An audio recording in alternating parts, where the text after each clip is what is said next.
মাগরিবের নামাজের পরে ছোট্ট একটি দোয়া 7 বার পাঠ করবেন। নবীজি বলেন 70টি বিপদ থেকে আল্লাহ পাক তাকে হেফাজত করবে, এবং এই 70টি বিপদের মধ্যে সবচেয়ে ছোট্ট বিপদ হলো আল্লাহ পাক তাকে দারিদ্রতা থেকে মুক্তি দান করবেন। আপনি কল্পনা করতে পারেন 70টি বিপদের মধ্যে যদি ছোট্ট বিপদ হয় দারিদ্রতা, তাহলে বড় বড় বিপদ কি হতে পারে। আমি এই হাদিসটা পড়ে অবাক হয়েছি। নবীজি সাল্লাল্লাহু আলাইহি ওয়াসাল্লাম বলেন, তিরমিজি শরীফের 3601 নম্বর হাদিসের মধ্যে আল্লাহ রাসূল সাল্লাল্লাহু আলাইহি ওয়াসাল্লাম বর্ণনা করেন, নবীজি সাল্লাল্লাহু আলাইহি ওয়াসাল্লাম বলেন 70টি বিপদ থেকে আল্লাহ পাক তাকে হেফাজত করবে, এবং সবচেয়ে ছোট্ট বিপদ হলো তাকে দারিদ্রতা।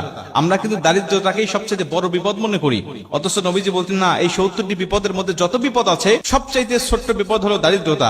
বাদ বাকি 69টি বিপদ কত বড় বড় হতে পারে একটু কল্পনা করেন আপনি। তার মানে আপনি যদি দোয়াটি নিয়মিত পাঠ করেন, আপনার যত বড় অসুস্থতা থাকুক না কেন আল্লাহ পাক আপনাকে পরিপূর্ণ শিফা দান করবে। আপনি যদি এই দোয়াটা পাঠ করেন, আপনি যত বড় বিপদের মধ্যে থাকেন না কেন, আপনার দেওয়ালে পিঠ থেকে গেছে কোনো সমস্যা নেই, আল্লাহ পাক এই কঠিন বিপদ থেকেও আপনাকে হেফাজত করবে।